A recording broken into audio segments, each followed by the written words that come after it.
बिस्मिल्लाहिर्रहमानिर्रहीम। टेस्टी। जी हाँ, ये टेस्टी सिंघाड़े सबको ही अच्छे लगते हैं, लेकिन मसला तब पेश आता है जब कच्चे घर में आते हैं ये और इन्हें प्रॉपर तरीके से बॉयल नहीं किया जाता है, जिसकी वजह से इसके शेल में पानी भर जाता है और ये पिलपिले से हो जाते हैं। टेस्टी ये तभी लगते हैं जब ये थोड़े क्रंची होते हैं और अच्छी तरह से गले होते हैं। तो आज हम इसे प्रेशर कुकर के बगैर ही रेडी करेंगे और कुछ ही मिनटों में इंशाल्लाह इस तरह से बहुत ही क्रंची सिंघाड़े बन के रेडी हो जाएंगे। तो चलें आज की वीडियो का आगाज़ इस दुआ के साथ करते हैं कि अल्लाह आप सबका दस्तरखान सजाए रखे और हम सबको सेहत और ईमान का रिज़्क अता फरमाए।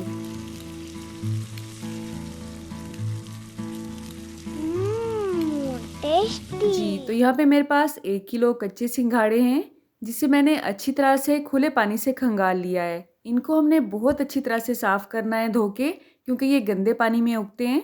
लेकिन आपने परेशान बिल्कुल भी नहीं होना है, जो भी गंदगी है धोने से अच्छी तरह से उतर जाती है, क्योंकि इसका जो ऊपर वाला छिलका है वो बहुत हार्ड होता है और बाहर की गंदगी जो है वो बाहर ही रहती है, इसके अंदर नहीं आती है। सिंघाड़ा मर्दों और औरतों दोनों के लिए बहुत ही फ़ायदेमंद है। तो इसकी फ़वाइद की डिटेल अगर आप जानना चाहते हैं तो मैंने आपसे पहले भी सिंघाड़ों की एक रेसिपी शेयर की थी, उसमें मैंने डिटेल से इसकी फ़वाइद आपसे डिस्कस किए थे।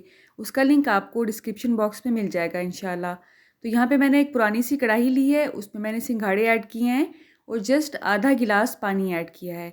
तो 1 किलो सिंघाड़े हैं तो जस्ट आधा गिलास पानी इसमें इनफ होगा। अब इसे हम चूल्हे पे रखेंगे। चूल्हे की आंच हमने पहले 5 मिनट तेज़ ही रखनी है, ताकि जो पानी इसमें हमने डाला है वो अच्छी तरह से गर्म हो जाए।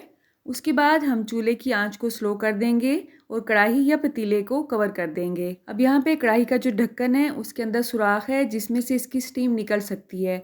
तो आपने क्या करना है, किसी भी लंबे कद वाली लौंग से इसको बंद कर देना है, या इससे भी आसान तरीका ये है कि इसके ऊपर आप कोई भी भारी कपड़ा रख दें ताकि इसकी जो स्टीम है वो बाहर ना निकलने पाए। तो पानी के उबलने से आपको अंदाज़ा हो रहा होगा कि चूल्हे की आंच तेज़ है। 5 मिनट गुजर चुके हैं। अब मैंने चूल्हे की आंच को स्लो कर दिया है, बिल्कुल ऐसे ही जैसे कि चावलों वगैरह को हम दम पे लगाते हैं, ठीक है। तो मैंने क्योंकि 1 किलो सिंघाड़े लिए हैं उसी हिसाब से इसका टाइम भी थोड़ा सा ज़्यादा लगेगा। अगर आपके सिंघाड़े कम हैं तो ज़ाहिर है टाइम भी थोड़ा सा कम ही लगेगा। तो निहायत एहतियात के साथ कपड़े को आपने जस्ट कैप के ऊपर ही रखना है, नीचे टच नहीं होना चाहिए वरना ये डेंजरस हो सकता है। तो यहाँ पे तकरीबन 15 से 20 मिनट गुजर चुके हैं। चूल्हे की आंच को मैंने बंद कर दिया है। आप देख सकते हैं इसमें अच्छी खासी स्टीम बनी हुई है। इसी में ये अल्हम्दुलिल्लाह बहुत अच्छी तरह से गल चुके हैं और पानी इसमें जो भी था आप देख सकते हैं मुकम्मल तौर पे खुश्क हो चुका है। तो कढ़ाई से हमने इसे निकाल लिया है। अब हम इसे ठंडा करेंगे और अच्छी तरह से छील लेंगे। छीलने का तरीका ये है कि इसके 2 कॉर्नर्स को हमने कट लगाना है और बहुत ही आसानी के साथ इसका जो अंदर वाला गूदा है वो बाहर आ जाता है, बिल्कुल इस तरह से। और ये हार्ट शेप में होता है और हमारे दिल के लिए भी बहुत मुफीद है ये खाने में। तो ये सर्दियों की सौगात है और ख़ास तौर पे कहा जाता है कि ये गरीबों का मेवा है, क्योंकि ये बहुत महंगा नहीं होता है। ये बहुत ही क्रंची बन के रेडी हुआ है अल्हम्दुलिल्लाह। इसमें पिस्ते, बादाम और काजू से भी ज़्यादा ताकत होती है। इसलिए कहा जाता है कि जो लोग उन चीज़ों को अफोर्ड नहीं कर सकते हैं वो सिंघाड़ों का इस्तेमाल ज़रूर करें, क्योंकि इसमें उन चीज़ों से भी ज़्यादा ताकत पाई जाती है। अक्सर औरतों में लिकोरिए का मर्ज़ पाया जाता है। तो अगर 1 माह तक मुसलसल आप सिंघाड़ों का इस्तेमाल करते हैं, 5 से 6 दाने रात के वक़्त दूध के साथ इस्तेमाल करते हैं, तो इंशाल्लाह इस बीमारी से छुटकारा हासिल किया जा सकता है।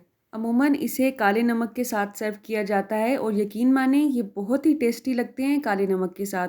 वैसे आप इसे केचप के साथ, चाट मसाले के साथ भी सर्व कर सकते हैं। आप कहाँ से और किस सिटी से मेरे वीडियोस को वॉच करते हैं, अगर आप कमेंट बॉक्स में मुझे बताएंगे तो मेरे लिए ये एक इनाम से कम नहीं होगा। अल्लाह आप सबका दस्तरखान सजाए रखे और हम सबको सेहत और ईमान का रिज़्क अता फरमाए। अल्लाह हम सब के रिस्क में कसरत से ज़्यादा बरकत और आसानी अता फरमाए। रुके रुके सुने, जाने से पहले वीडियो को लाइक कर दें, अच्छी लगी तो शेयर कर दें और सब्सक्राइब करने के बाद बेल का आइकन भी ज़रूर प्रेस करें। जज़ाकल्लाह। मेरी नेक्स्ट वीडियो तक अल्लाह हाफिज़।